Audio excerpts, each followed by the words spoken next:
Okay, John, you hope I can speak a little English, so today's video begins with an English paragraph. Although my English is not very good, thank you for your concern and support as always. 2 days ago, it was Christmas, equivalent to the Spring Festival in China. Belated wishes for a happy holiday. I also got COVID-19 recently. Today is the 5th day of my home quarantine. Now I'm in good spirits, so I start to work. Recently, COVID-19 has become popular here. However, we are afraid that there's no CNN or the BBC said. Don't you think I'm still at ease? This is a part of a health tea I made. I can drink it now. That is spoiled. Okay, I will continue to speak Chinese. Later, my partners will translate my COVID-19 videos into English. Welcome to continue to pay attention to me. Thank you. I'd like to show my gratitude to my friend John abroad for his follow. Upon his request, I began today's video in English despite my poor English.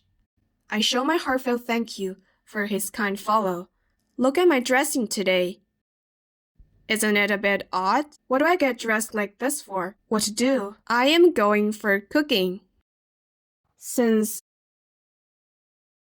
I was tested positive,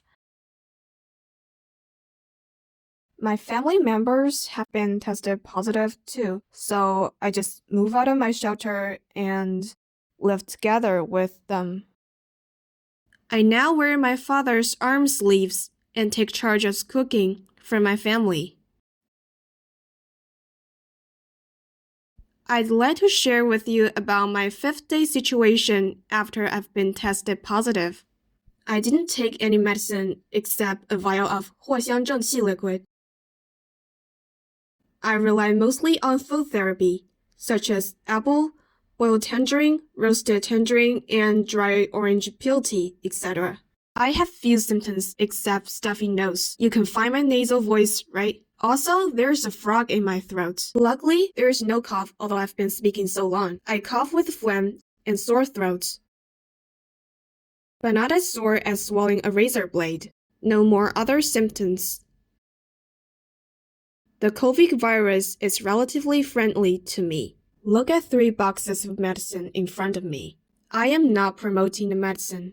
I would like to talk about 3 different stories in them. First, about the 莲花清瘟 capsule. One of my friends sent it to me on purpose a few days before I was tested positive.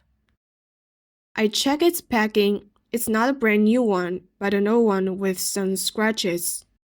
I asked her why she sent me this. She told me just to keep it. That's how I had this medicine. I didn't take it seriously and just left it there. However, I heard from one of the other friends that she who sent me this capsule was also infected with COVID-19 even a bit earlier than me.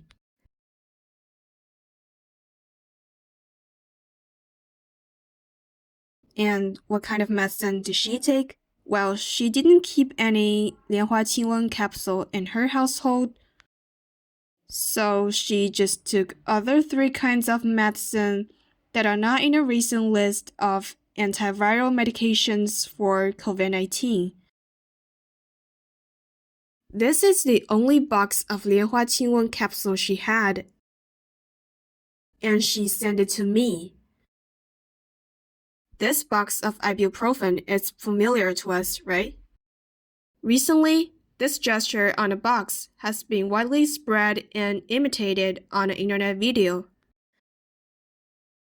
Of course, today I am not talking about the gesture. The first night when I was tested positive, one of my colleagues called me and asked if I had got any medicine for bringing down the fever. When I said no, he sent me 1 box in no time. He felt sorry because he had already taken 2 capsules in that box.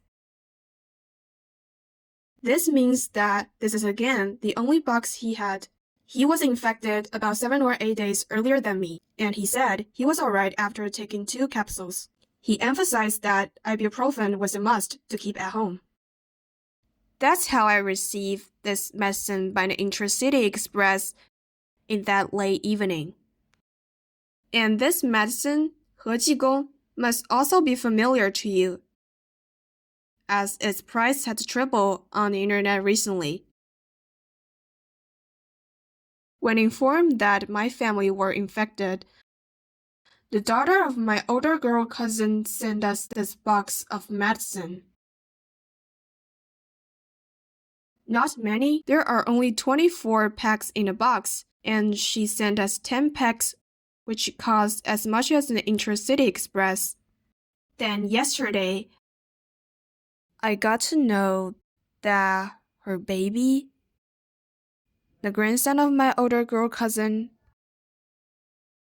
only 83 days old, was also infected with COVID-19. There was no medicine left at home, and they didn't know what medicine for such a small baby, so they had to ask around. Beware of 0 to 3-year-old babies, especially 0 to 3-month and 0 to 6-month babies. The younger babies are, the more attention should be paid to for medication, and doses for COVID-19 should be cautiously applied. So, when my older girl cousin told me the baby's temperature kept between 37 and 38 degrees, and that the baby felt too painful to eat and drink, and kept uttering humchi, I, without any hesitation, read my friend of pediatric to ask for help. Usually, this friend would tell me to stay home and take what kind of medicine if the situation is not serious. But after hearing what I said, he urged us to take the baby to the fever clinic if the symptoms last for 2 to 3 hours, even if it would take long to cure. So they took the baby to the Provincial Maternity and Child Health Care Hospital, only to find there were more than 60 patients in a queue. Suppose it takes 5 minutes for one patient, then it will take about 5 to 6 hours to wait in a queue. So I gave them advice. Go to other hospitals nearby and queue at the same time. Maybe there are more adequate medical resources in other hospitals.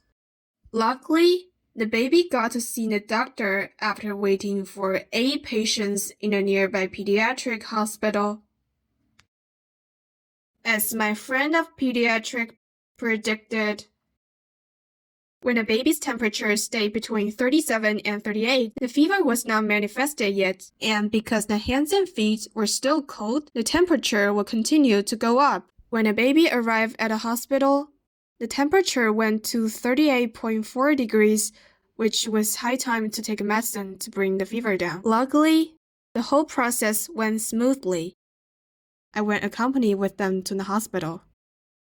After we saw the doctor and got the medicine, it was 1 or 2 a.m. The baby was not painful anymore, and the fever went down. The baby had a sound sleep, and we felt at ease then. What I want to share in these 3 stories is the famous saying, kindness comes full circle.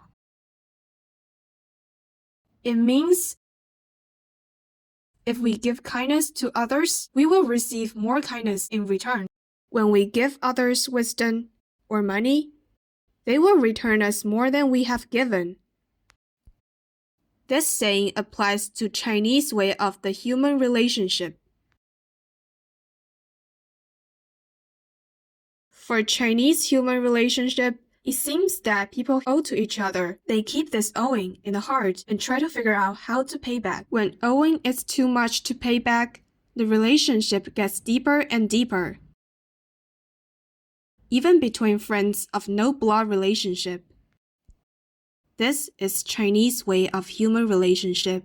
This is Chinese philosophy of life. This is Chinese warmth.